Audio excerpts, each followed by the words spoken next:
السلام علیکم خوږو ملګرو درنو ملګرو ښایسته مینهوالو ماسټر علي حیدر یم ستاسو په وړاندې امید لرم چې خوشحاله به وئ روغ جوړ به وئ تاسو ته چې څنګه معلومه ده چې نن د پښتو نړیواله ورځ ده نو د دې ښایسته ورځې په مناسبت باندې بورا زماني صاحب یو ډېر ښایسته کلام لیکلی دی او ما وغوښتل چې زه یې د خپلې هارمونیا سره د زمزمې په شکل ستاسو په وړاندې تاسو سره شریک کم تاسو ته ډالۍ کم امید لرم چې خوښ مو شي او قبول یې کړئ ډېره مننه بېرته شکر خوږه مو د پښتو ژبه خوږه مو د پښتو ژبه درنه ده د جرګو ژبه درنه ده د جرګو ژبه قدرت ته رسولی دي پښتون چې وي پښتو ژبه بیا حیرت په ارګ کې شي غږیږي په پردو ژبه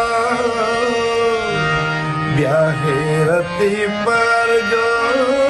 کې شي غږیږي په پردو ژبه غږیږي په پردو ژبه خوږه مو د پښتو ژبه درنه ده د جرګو ژبه وزیر د پښتنو ولې ګړیږي په فارسو ژبه ویستلې له دفتره ده دا چا مو د پښتو ژبه پیښلیک د پښتنو پکې یو بیت کې د ټپو ژبه ټپ باندې کتاب لیکم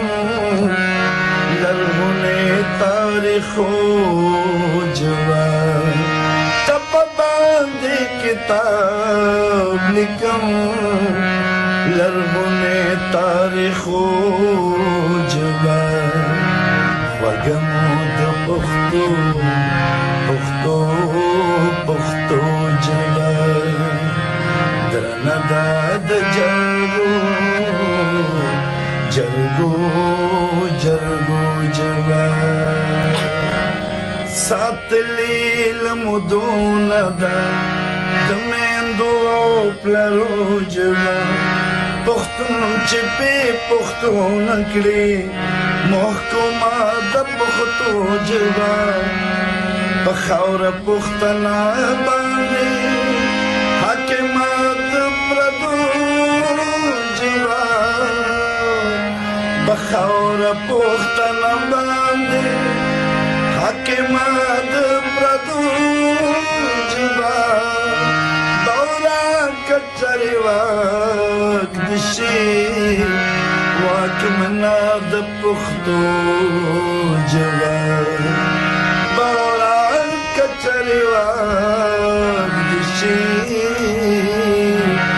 واکمنه د پښتو ژبه خوږه ده د پښتو ژبه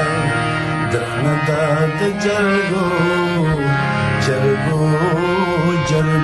ژبه قدرت ته رسولی دي پښتون چې وي پښتو ژبه بیا حیرت په ارګ کې شي غږیږي په پردو ژبه بیا حیرت په ارګ کې شي غږیږي په پردو ژبه